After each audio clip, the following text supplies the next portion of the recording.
మీ బొటనవేలి ముద్ర, హస్తరేఖలు, జాతకం పరిశీలించి మీకు సంపూర్ణ భవిష్యత్తు తెలుపబడును. అనారోగ్యం, ప్రమోషన్, ఇంట్లో అశాంతి, వ్యాపారం, ఫ్యాక్టరీ, వ్యాపారంలో లాభ నష్టాలు, స్త్రీ పురుష ప్రేమ సమస్యలు, సంతానం, కుటుంబ కలహాలు, నరదృష్టి, ఇతరుల సాంగత్యం, వివాహం, రాజకీయ యోగం, సిరి సంపదలు ఎంత ఉన్నా గ్రహదోషాల వలన వచ్చే అశాంతి మరియు స్త్రీ పురుషుల గుప్త సమస్యలకు కోయదేవతల పూజల ద్వారా మీ సమస్యలను పరిష్కరించుకోండి. మీరు ఎక్కడెక్కడో జ్యోతిష్యం చెప్పించుకుని నిరాశ చెంది ఉన్నారా? అయితే ఒక్కసారి గురువు గారిని సంప్రదించండి. గురువు గారి ద్వారా అనేక మంది లబ్ధి పొంది ఉన్నారు. స్త్రీ పురుష వశీకరణ చేయబడును.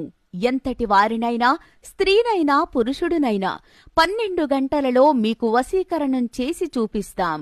మీ యొక్క వశీకరణం మీ యొక్క ఫోటో పేరుతో ఎక్కడ ఉన్నా మీ వెంట తిరిగేలా, మీ మాట వినేలా చేస్తాం. భగవంతుడు ఇచ్చింది ఒకే ఒక్క జీవితం. ఆ జీవితంలో కొన్ని కోరికలు పుడతాయి. ఆ కోరికలు తీర్చుకోవడానికి వశీకరణం అనేది సరైన మార్గం. 11 రోజులలో స్త్రీ పురుష వశీకరణం చేయడం మా ప్రత్యేకత. దూర ప్రాంతాల వారికి ఫోన్ ద్వారా జ్యోతిష్యం చెప్పబడును.